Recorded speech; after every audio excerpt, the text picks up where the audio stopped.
Hi, hope you're all doing well. I'm coming back with another perfume video. This time I'm concentrating on leather or suede notes that I have in my various collection. And let's get started. Let's see. Let's get started with something that I haven't worn in a while. So this is Serge Lutens Daim Blond.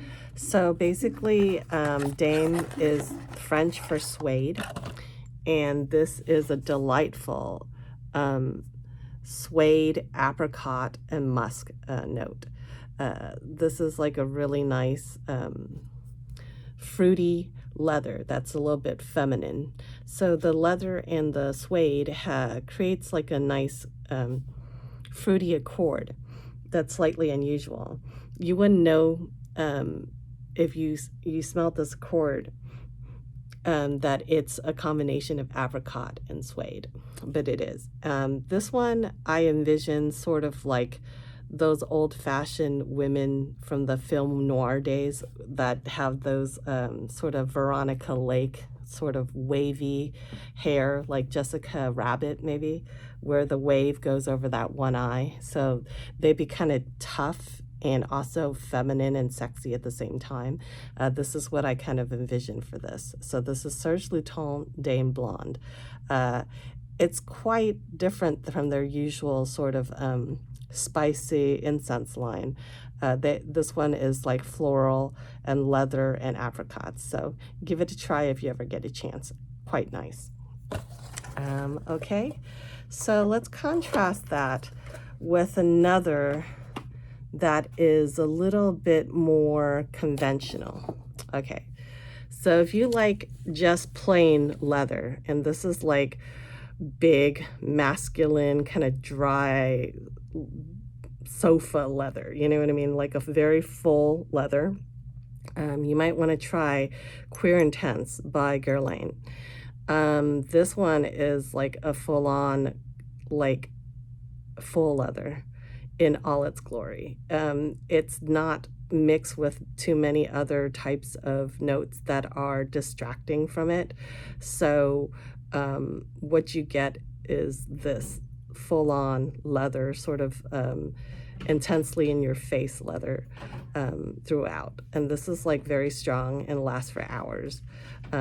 This is like the difference between this more like sort of masculine big leather sofa smell versus the other one, the Daim Blonde that I was talking about, where you have like a fruity and mixed with musk and stuff like that to lighten it up. So if you like this, which I imagine a lot of guys would probably like this leather, and a lot of women leather connoisseurs would probably also like this leather too. Give it a sniff if you want something very full and strong and just what it is, which is just intense leather. Okay, so speaking of going on the contrast, oh, speaking of Guerlain, I have another Guerlain leather too. So this is Guerlain in this nice, beautiful box. And this is part of their materials and art line that is, I think, getting reorganized or restructured. So this one is the opposite of the other one. And this is called Cuir Beluga. And cuir means leather. Beluga, I think, is like kind of like the bumpy stuff. Like this is like caviar leather, I think, and it's a type of leather that is fancy and processed and stuff. And this is kind of what this is. Cuir Beluga is actually a very light and feminine, well, not feminine, but more feminine than the Cuir Intense. It's a light and very powdery type of suede. It's also kind of like very vanillic and very benzoin-y, which is kind of like an amber vanilla, wispy type airy scent. So this one is very light in contrast to that very heavy one. In fact, this was so light that I actually had to spray quite a lot to get any sort of impression at all. So for me, this leather, if you can really call it leather, is very, very delicate. Let's just say that. Delicate and wispy leather. So maybe for those people that want a hint of leather and they like a lot of vanilla, they like a lot of benzoin-y, cozy, amberic, sort of incense, but very, very light and powdery and airy, they might like this. I was about to just sell this because I couldn't, I was a little bit disappointed because I couldn't really smell the intense leather notes that I thought was going to be on this. So you might want to give this a try before you buy it, or if you're like a person that is liking delicate leathers, you might want to give this a sniff. It's a really beautiful bottle, actually. Okay, and speaking of something a little bit more rubbery, so as you can tell, as you probably know, some bits of leather are also kind of like rubbery, and this one is what is really rubbery. It smells like a leather hockey puck, kind of like, and it's kind of shaped like a hockey puck too. Let me just bring it out. So this is Bulgari Black, and this is very famous. It might be hard to find now because it's been discontinued for a couple of years, but I can probably imagine there's probably a few, some stock left. So basically, this is the bottle. So this is top, and the top, this black part is actually rubbery feeling, and this whole entire thing, black part surrounding the bottle, is shaped like a hockey puck, and it's also rubber. And yeah, so it's really cool. I love this bottle. But this one is basically rubber and powder. So this is like woody powder, woody rubberized leather that is powdery and woody at the end. Quite unique and very lovely. I really love it for that intense, immediate like rubber note that you find in the beginning. And also I love the packaging. This is like so cool. I love it when bottles have like other materials, you know, like leather or rubber or something to enhance the message. And it's really cool. I wish they would bring this back. So it goes into this cool box like this, and then it has like this heavy padding on top. There you go. Isn't that beautiful?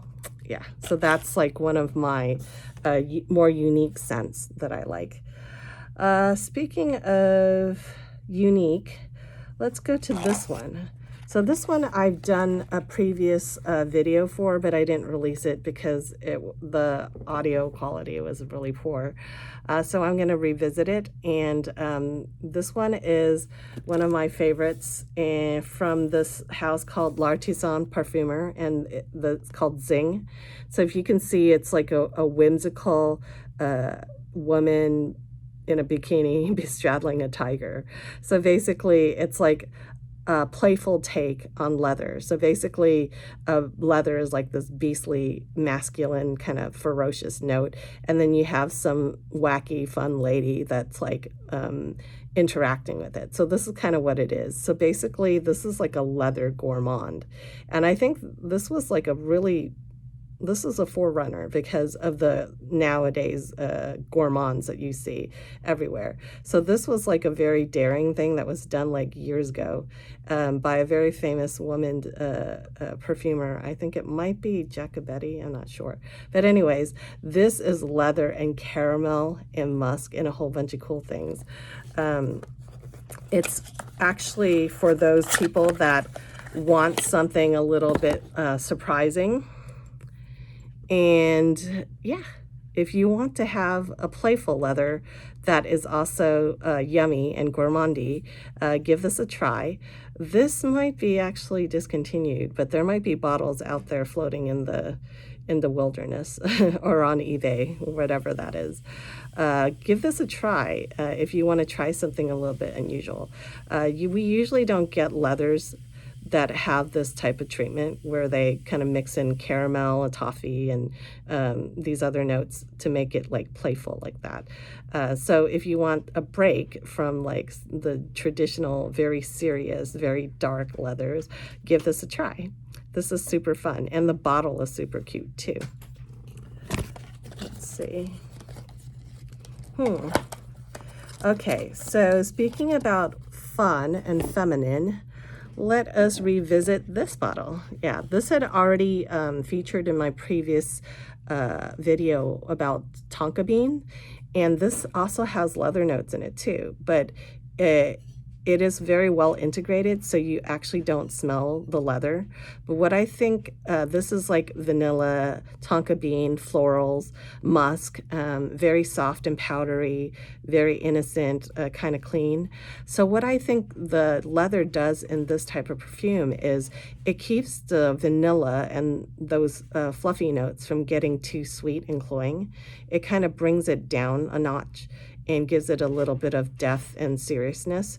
So this is also really good to wear in the winter. It just makes you want to snuggle up in your blanket and go to sleep. It's like so nice and so fluffy, and it's very round. So if you like want to try something that is very soft and cozy with no harshness, which is almost impossible for most leathers, you know, because leather is a very harsh, sort of gaseous, like assertive note, you know what I mean? It kind of generally overtakes everything, but this leather in here actually anchors a soft, fluffy, wispy type of perfume and gives it a little bit more heft, you know what I mean? I think it also probably gives it a little bit more staying power as well, and it changes it from being a gourmandy, you know, wispy thing to something a little bit more substantial, although it overall it's light and fluffy. Okay, let's see. Let's do a little bit something a little bit floral and fruity. Oh, yeah. Let's do this. So this is one of my favorite leathers, and I can't find the perfume bottle, so I'm going to use the body spray. This is one of my favorite all-time leathers, and this is Tom Ford's Ombre leather. And I have mentioned before in my previous video that I love this leather because it's not too dense, it's not too dry. There's enough jasmine and musk and a little tiny bit of raspberry, but not a lot of raspberry. This one has that it is still, the leather is still dominating, but the leather itself is light and refined. It's not animalic, you know, it's not also super rubbery or gaseous, you know. So this one to me is a very, very well composed, elegant leather that is still leather, that is very like assertive leather, but still elegant. I think this is like the evening leather jacket, maybe when you're going on a date, you know. It's good for men and women, and it's not too heavy, not too light, just right.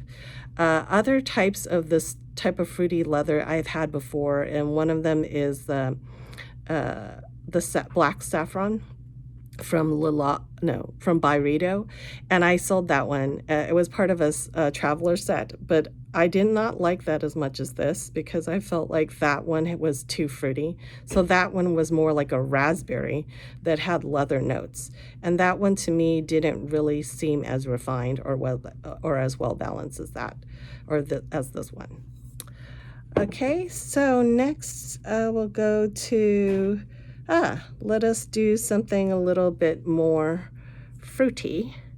So this one is Black Perfecto by Guerlain, and it's part of the Le Petite Robe Noire line. And Le Petite Robe Noire line is their gourmand line, in which features heavily notes of cherry and licorice. So basically what they did with this is they slapped a big leather note onto that cherries and licorice line. So I do like cherries and I do like licorice, but I never liked the Le Petite Robe Noire line because it smelled really like like ultra fruity, and I felt like the fruitiness was like overpowering most of the other notes, and I didn't really like it. The only one that I really liked of that line that I thought was really unique was the green one, the Eau Fraiche. That one had freshened it up with some green notes and with some pistachio notes. So that one was, to me, the only one that I could bear, actually. So basically, I tried this because the bottle was so cool. And also I was, going into my kick, my leather kick. So this one has like, I don't really like it because I still think like the cherry notes are too overpowering.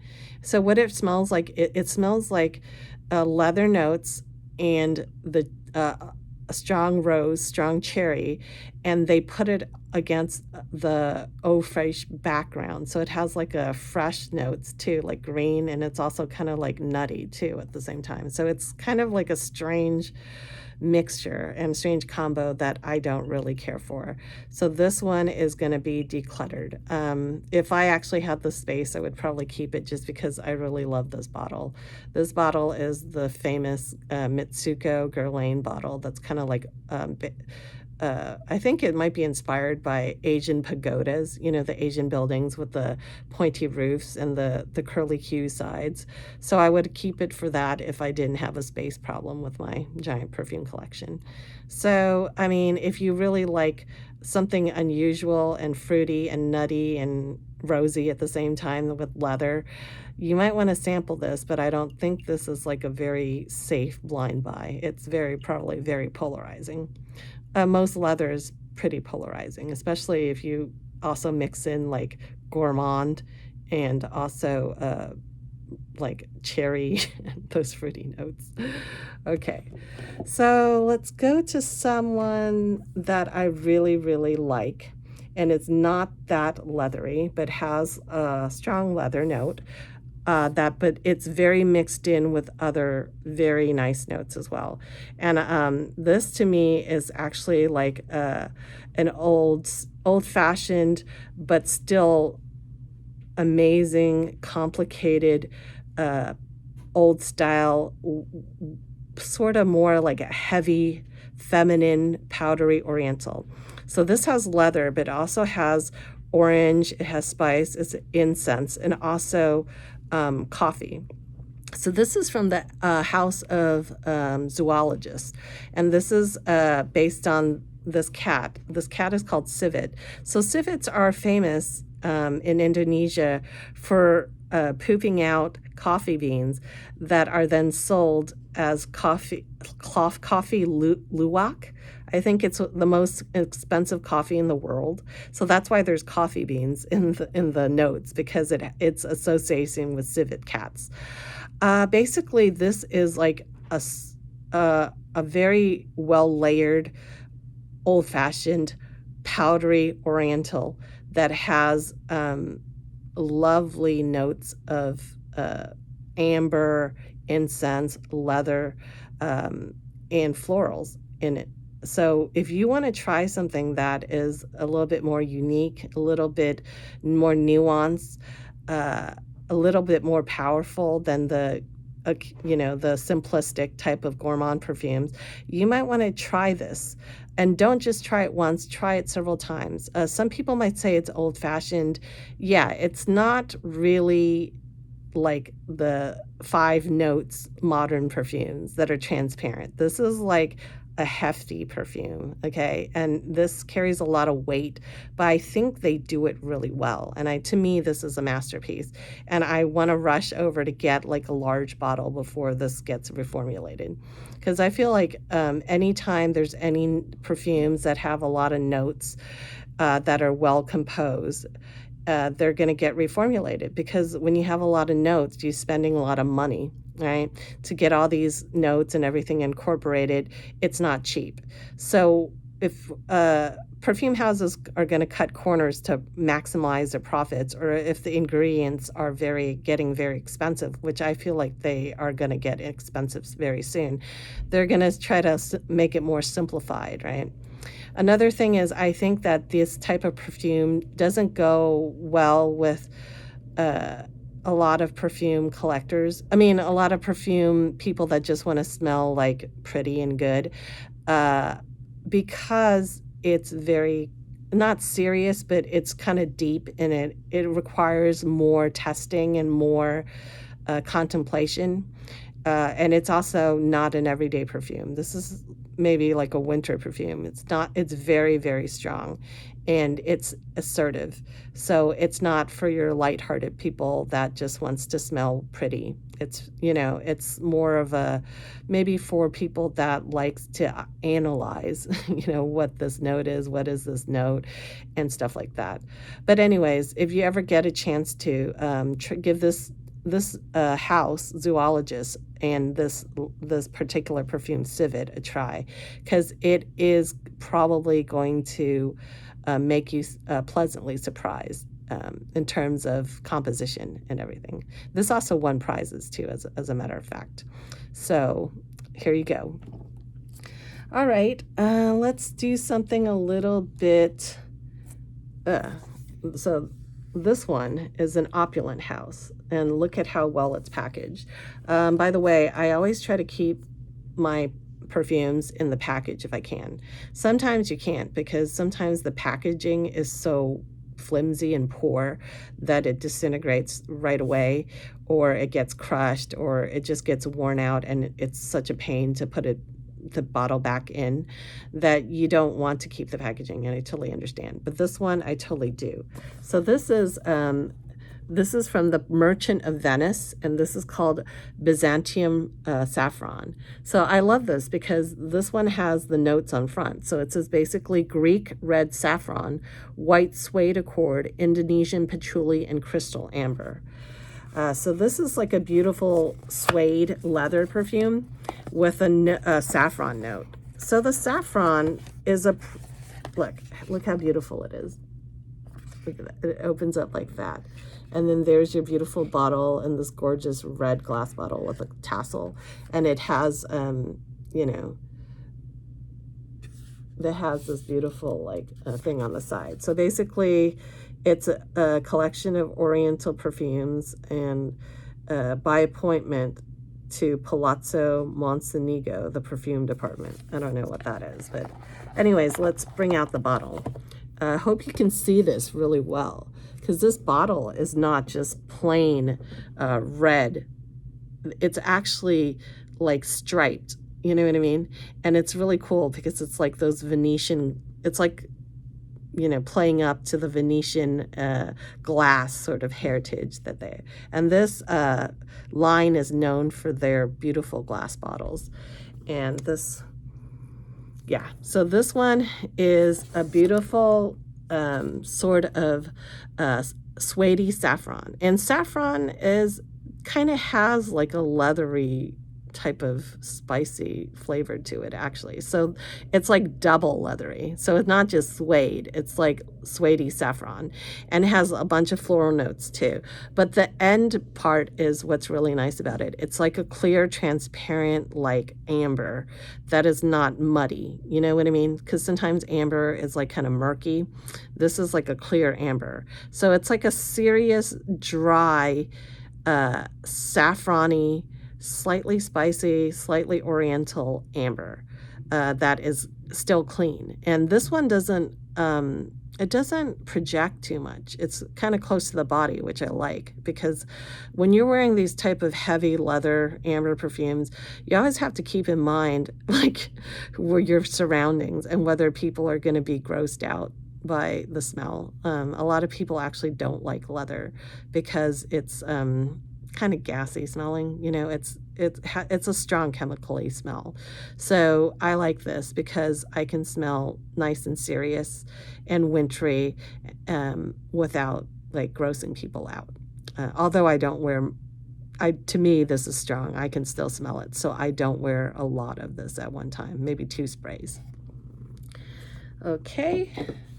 All right, so let's see. Let's go with an oldie but goodie, and this is Shalimar by Guerlain, and everybody knows Shalimar. I always bring it up because this is one of my favorite perfumes, and you know what I mean? It's very controversial because it's a lot of people don't like it because they feel like they get choked out. And one of the reasons why is they have a really large leather note in it. It's kind of like burnt smelling. So Shalimar is a very interesting contradiction. I mean, it's very leathery. And I'm talking about the eau de parfum because I think the other formulations there go lighter on the leather. But this eau de parfum has a very smoky leather and aldehydes. And these are like the type of high floral white florals that kind of like go up your nose. So it's a mixture of high florals, leather, smoky leather, okay? So and citrus in the beginning. So you can imagine in the beginning it kind of chokes out people. Then what it settles down to is it settles down into a powdery floral vanilla. So basically it's feminine and powdery and floral and vanilla, but it's also leathery and masculine and sort of assertive at the same time. So this to me is like a great mix of those two parts. I like perfumes with a little edge, you know what I mean? Sometimes you don't. Sometimes you want this, you know, you want your fluffy tonka bean, you know, type of winter soft perfume. It's like a down coat. It's light and fluffy. Then other days you want your shearling jacket, you know what I mean? That's like tough on the outside, but on the inside it's soft and furry. They both keep you nice and warm, okay? This is very assertive and very like kind of in your face, and people recognize this, right? So I feel like appreciation for this is kind of like a must for perfume collectors. I mean, it's not a must, but you know, if you come to terms with this, then you basically have opened up yourself to enjoying a lot of other notes and expanding the range of your collection. Okay, so we've done all of the things like that, and I come to the last one for this time. So this is called Cuir 28. This is from Labo, and I only bought like this one sample because this one is from the City's exclusive line. And Labo, the perfume company, what they do is you go to their store, and what they do is you tell them what you want and what size. They will mix your own perfume, like your own bottle of perfume right there, like in front of you. So, and then they'll put it in a bottle, and then they'll put your name on it and the date and everything like that. So basically, when you go to this Labo store, you're actually getting your own personal bottle. And you can also personalize the message on it too. Like you can put your initials, you can put a saying, or you can put whatever you want. And that's really cool. But the upside of that, the downside of being hip and cool, is that it's also quite expensive. You know what I mean? They're not already made and in the store waiting for you to just pick it up. It takes the perfumer person like maybe 15 to 20 minutes to do each person's perfume. So you can imagine that you're paying for this person's labor and their expertise. But anyways, the reason why I chose this Cuir 28 as only a sample and not a bottle is that is quite expensive. So the City exclusive line is something that, okay, so basically each city that they have on this, like San Francisco or Los Angeles or New York, they have their own scent that is assigned by Labo, and each scent is available in that city's Labo store all the time, right? Because it's for that city. But if you want to smell the perfumes from other cities, like I'm in San Francisco, and if I wanted to smell the Los Angeles one, right? Other than going directly to the Los Angeles store, I have to wait until September of every year. So each year, you can buy the bottle for 1 month. You can buy bottles of the other city's store. I mean, the other city's perfume. That so and that's great, but that's also not that great because the prices for these for these city exclusives, as they call them, are very high. They're higher than usual. Okay, so that's why I was poor this year, and I was cautious, and I decided to get a sample. So you don't get free samples from them, you have to buy them, which is fair, you know what I mean? I'm not like one to just be like hankering for a freebie for no reason, you know? So sure enough, I have bought the Cuir 28, and I've actually tried it in the store, and I actually have all the samples of everything from Le Labo, and I have tried them before. I should do like another video comparing them. But what I have to say that is this: if you like leather and you like vanilla, you're probably gonna really like this one. It is a very unusual type of leather. It kind of smells very gaseous and very chemical in the beginning. However, the leather doesn't linger on until the end. What you end up with the end notes is a really nice vanilla. So the thing about the vanilla is certain other of the line, the regular line, actually has the same vanilla note. So if you like the vanilla note, you can probably get the Oud one, or you can get the Patchouli one, which I think those two are actually the best, you know what I mean, in that whole entire line. Because Le Labo, what they do is, because they mix these by hand in the store, I'm suspecting they use the same base for several of them. You know what I mean? They use the same base, and then they just basically put other notes on top of it to build up a layer. So this is Cuir 28. So I think 28, the number behind the perfume name, actually alludes to the amount of notes, other notes that they put in on top of the base. So basically, I think they actually have a vanilla base. That patchouli and oud and poivre. Poivre means pepper, is the London one, London city exclusive. And vanilla 44, they all have that same base, but the top notes are what's the difference. So if you really like Cuir 28 and you don't really, I mean, you like Cuir 28, you like most of it, you can care less about the leather note. You can actually get patchouli. The patchouli 44, or whatever number it is actually, I think, the masterpiece, because you can smell each of the other layers. It probably even has a lot of the stuff that this has in it, and maybe even more. And it's also cheaper too. So that's my take on it. If you want to give it a try, these samples are available at the Le Labo stores or online at Le Labo every September or October, or whenever that they have the exclusives available for everybody. I mean, it's worth a try to order some of the samples just to have something to add to your collection if you like it, but really also try the patchouli that's available always, and it's part of the regular line, because that is cheaper, and it's also like really complex and very nicely made. That to me is maybe like their masterpiece. And if you like some gaseous oudy leather type deal, get the oud one. That one is really good too.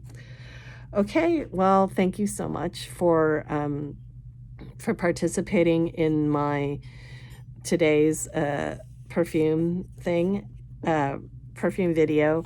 I just wanted to let you know that I'm enjoying this particular tea very much. And this one is from Song Tea and Ceramics, which is like a exclusive tea salon in San Francisco. And I love their whole line. But this particular tea, called Gold Bud Meizhan, is my current favorite. And the reason why I'm putting this into a perfume video is because it's like perfume. Dude, this is like perfume drinking this tea is like a perfume experience, and also a taste experience. It's like drinking perfume without the nasty, soapy, alcoholic stuff. So basically the notes in this that distinguish it from other perfumes, from other teas, is it has a really strong distinguishing lily, orange blossom water, and mandarin peel notes. And for sure, usually when you smell tea and it talks about like the notes that you smell, all you smell is just tea, okay? You smell some vegetable, dry herbal tea, and then the other notes are really just kind of weak or whatever. Like you can't really distinguish it. This one is like straight up lily perfume with orange blossom water and mandarin peel. It smells so good. Even dry, it smells so good. But when it's infused and you pour it in your cup and you drink it, it's just like it says. It's like drinking liquid lily note. You know what I mean? That clean, pure, floral, lily, orange flower. It's a really great combination. So if you ever have a chance to try this, go online at Song Tea and Ceramics and look it up, this particular one, Gold Bud Meizhan. I think I'll link it on the bottom just so you can have a chance to try this. This is actually a very rare tea, so I think that if you don't get it soon, it might be sold out. So just wanted to end on that note. Thank you for watching. If you like this video or you like the content, please like and subscribe. Thank you very much for your support. Talk to you later. Bye.